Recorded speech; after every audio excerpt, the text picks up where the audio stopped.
So this is going to be a very odd approach. It's sort of archival. Going to be going over a game that came out in 2001 and, well, it died in 2001.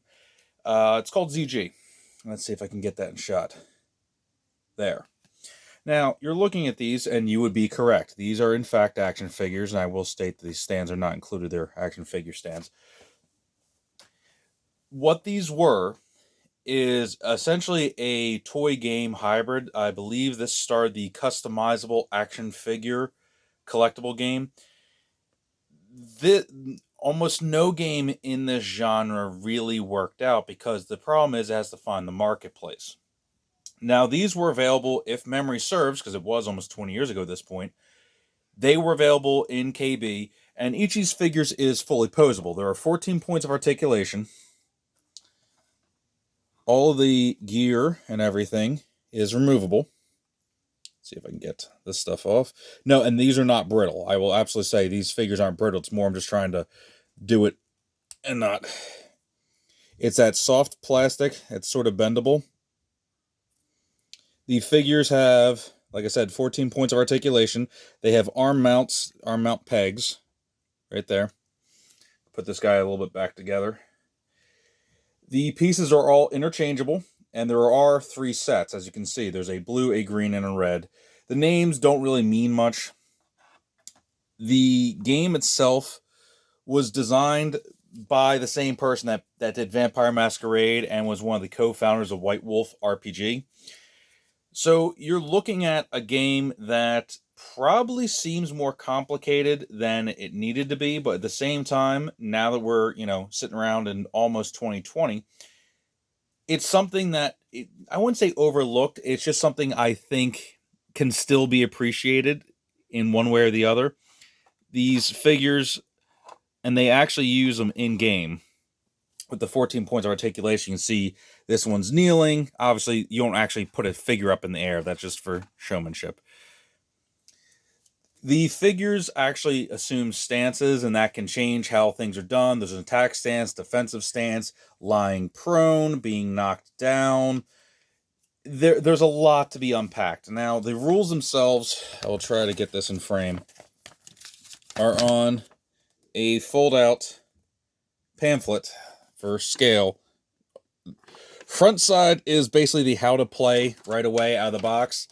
And then on the back, you have official rules on the left. On the right are the advanced rules. I'll be covering the basic ones right now, and then a little bit later I'll be covering the advanced ones. This game has a lot going for it. I'm going to slide these guys a little out of frame because obviously they are the representations, and that one totally bit the dust. They are representations, but the game itself is actually played by card play. Now, each of these sets comes with a 10-count deck. Yeah, obviously these are basically these figures were starter packs. It came with a 10-count deck, which had your character card. I'll try to run through all of them. And then the pieces of your unit. There are 9 pieces. So let's start with what's called the ulster. Underneath all that is a figure. That's like your body. In most cases, if this is ever destroyed, you lose the game. You have your front piece, your front gear. Let's find your back gear. Almost every unit, every unit does come with 1 arm-mounted weapon. They can take 2.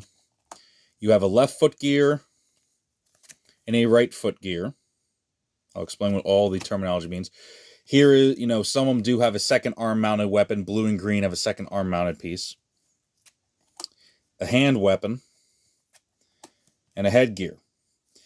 Now, these, the design of this, since there only was the booster pack, Citizen ZG, as well as the base sets, surprisingly, this whole thing actually is a complete experience. So it's not like it's a game that died too soon. It's not a game that's incomplete. The game itself is actually complete. The terminology for everything in the base set, known as power-ups, those little things down here are all listed. You can see there's a full breakdown of the card.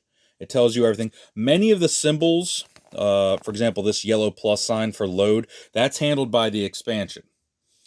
There are, the kinetic versus energy, that's handled in the expansion. The rest of the stuff I'll go over.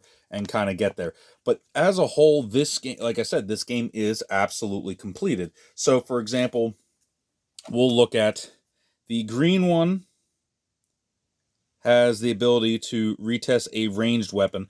Now, you have to understand this game was designed by someone who did RPGs.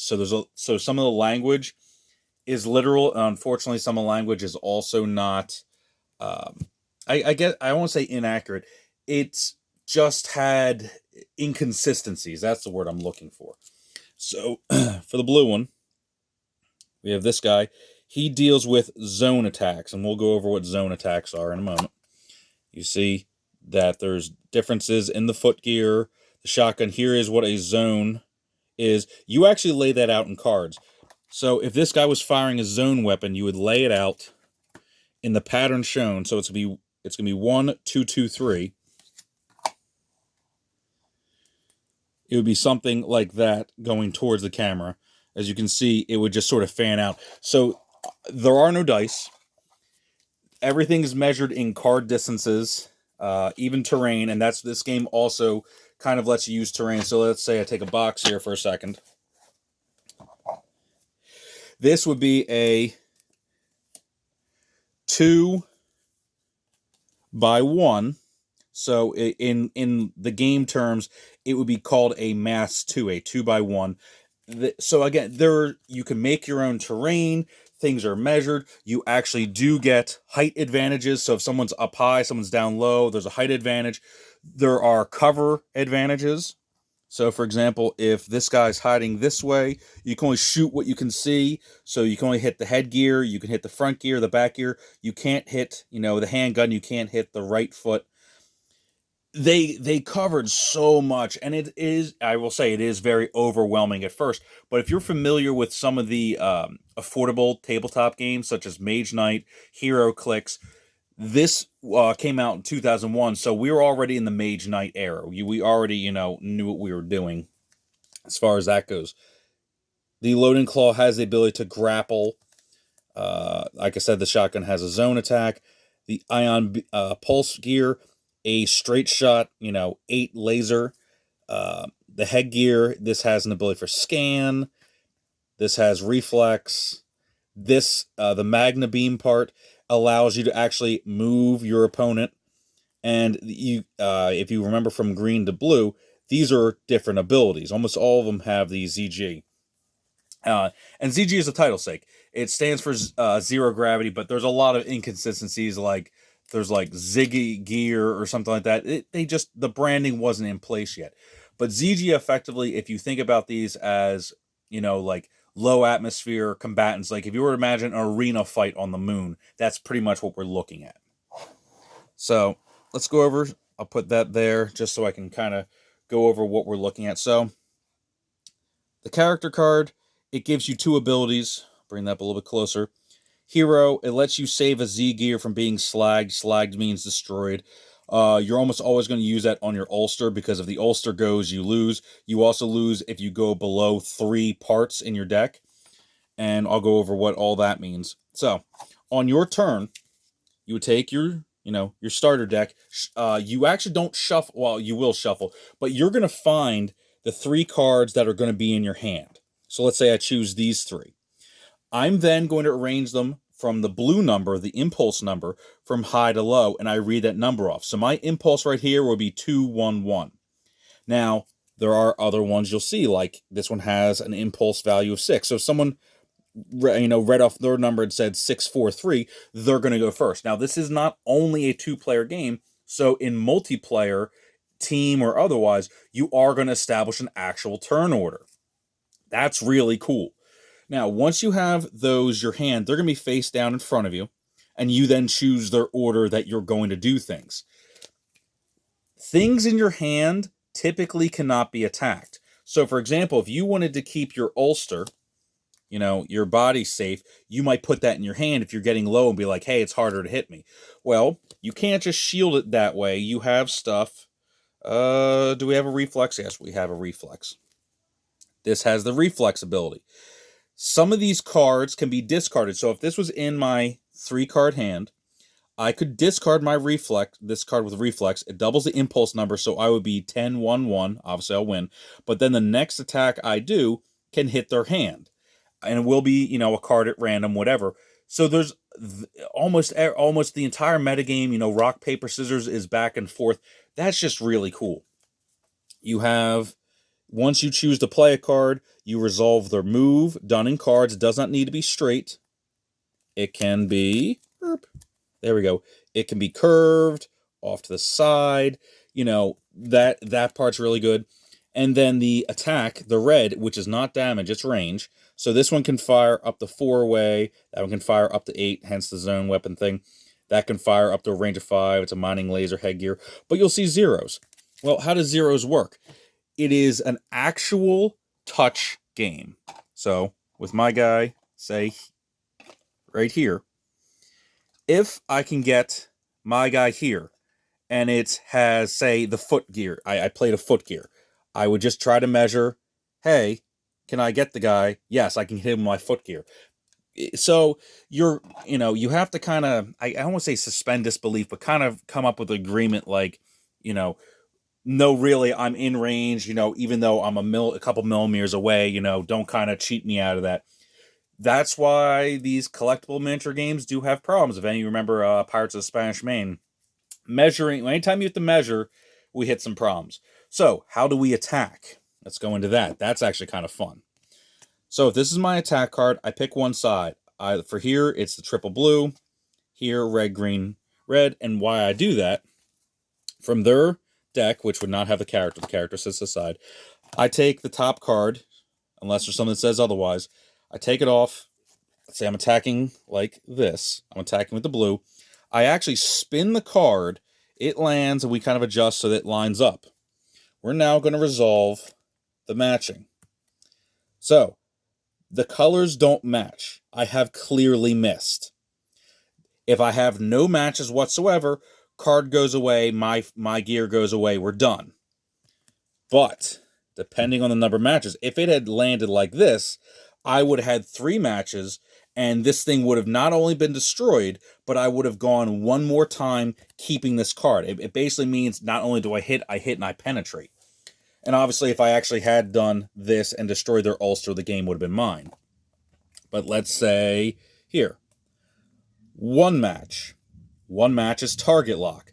This card goes away. I go to my next card, provided I have one, and I'm going to attack the same card again. But I'm going to pick my end. So I look there, like, oh, I'm probably going to keep this because I have a better chance of slagging it. And then we spin this one again. If it lands here, I'm in great shape. If it lands here, we move on. There are different little funny shapes. Okay. So there's an arrow, there's a dashed line, squiggly line.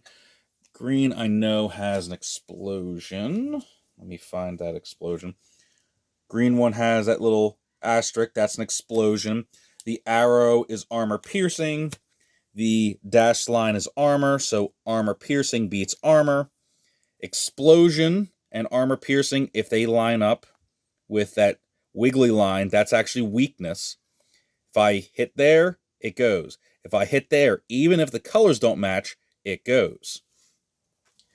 Again, we're talking about RPGs. We're talking about the fact that we're talking, that we have armor, that we have armor piercing, we have explosions, we have all these little factors come in, and that's definitely overwhelming at first. But if you have the mindset that you want to explore something, start talking about distance, tactics, this game has a lot of depth. Now, one of the other ones I want to kind of cover that kind of endears it to me. Let's go with here, for example. If I have both these, if they were in my hand, and obviously I could build a gear with blue foot gear and a green chest gear. I can even have it on the red ulster itself, and it's still legal. Dodge. If this thing's in my hand, I get attacked, I can discard this, which will go back into my deck, and I move 1 full card away. Now, if it was a 0 range attack, something like that, they wouldn't be able to hit. Parry, on the other hand, I can actually substitute being attacked by saying, you know what, instead of you taking the top card of my deck, I can flop this down, and now you're attacking this card. So there's a lot of balance, counterbalance. and context there. And this is now I'm only showing you the cards that are easily gotten. These are the ones that come with the figures. And in another video, I'll show you the advanced ones because we get crazy RPG in depth. But this was during, the when CCGs were drying up. We were losing all those CCGs that came and went overnight. Obviously, if I mention one of your games, I don't mean it was bad. I just mean it was here and gone. I played BattleTech for a very long time. That was gone. That was basically all but gone at 2001. It was drying up. It was going on clearance. People weren't picking it up. You had like the X-Files, TCG. You had Star Wars trading card games, Star Trek. Trying to think what else. You had Rage. You had Vampire, Wyvern, Legend of the Five, Rings. There was a ton of games that were just there and gone. People were kind of hitting CCG burnout. And we're starting to look at plastic miniatures. You had Mage Knight coming in. You had Pirates of Spanish Main. People are trying to find new ways for this game, for these sorts of things to keep going.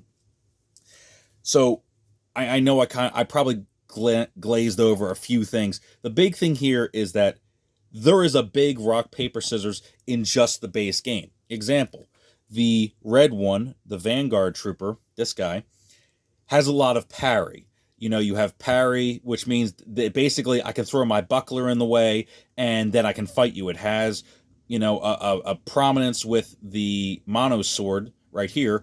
And, it has the ability also to parry. You have a chain gun that has the ability to knock guys backwards. The pack can either do double distance, or other things. The chest plate actually spits fire. It's a zone attack. That's awesome. The green guy back here has a lot more dodge. It has a charge attack with the Space Wing, the backpack, where it basically goes flying at you, that's why I have it built that way, and just kind of comes right in and rams you. This one, the blue one, the Cestus Mercenary, it doesn't have good mobility because it doesn't have the jetpacks that these guys have, but instead it has basically a long-range weapon. It has a shotgun that actually does do the spread. It has the ability to grapple with that big hook. It has the ability to move guys around with this, Magna Guard thing. There's so many really cool ideas.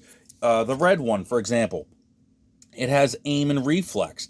The ability to either hit a card in their hand, or you can pick the card that, you can know ahead of time what card you're attacking next.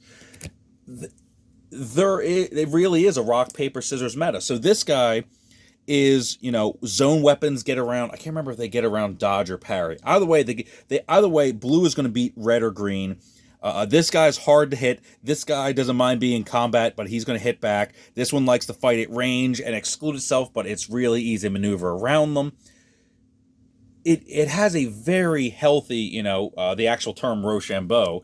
It really does have a very healthy ability to go back and forth and get different strategies going. And since the parts can be mixed and matched, even if you literally only get one of each, or you only have the ability to pick up, say even two red guys, there is definitely the ability to have a game play out where you still have to use tactics, you still have to use strategy. It's not auto win just because you look at the cards. I'm going to take the character out because that's not the way things go. You look at, you have simple cards like, okay, it's all red, it's all green. Well, that's not how every card is shaped up. You still have chances to miss. Your goal is to slag these things. You have the ability to dodge. You have the ability to parry, and just the way that those things go. And then the awesome ability. This guy's easier to pop off. As you go, you knock off the pieces of their gear. The different stances mean certain things. Like someone who's kneeling can't be knocked back. So if I run up and go into kneel, the red guy's chain gun, his handgun, doesn't work the same as it's usually supposed to. The ability to go prone, lay on the ground, it gives you one extra armor piercing when you're using it, but obviously if your opponent comes up with a hand-to-hand technique, it's going to hurt. So an extra armor piercing on this guy's amazing, giving +1 armor piercing to someone using hand-to-hand combat. Like that one is bad, so you might not use prone. You have height advantage, the ability to use terrain. There's just, it really, I will emphasize again, it was a complete game. Even just as these three character-based figures go, the game works still to this day. You just need to kind of play around a little bit with the terminology and the rules. So I'll come back with a look at the advanced rules, a look at some of the cards, because I have a complete collection. But I really just kind of almost want to document that I got, I'm getting back into this, and it's a shame that this did not survive longer. But considering many games of this type, like the Shadowrun Duels, the one with the click figures, that only made 1 year also. The market apparently just really wasn't ready to support something like this. So that's it for the basics and the intro. Let's take a look at the advanced stuff in the next video.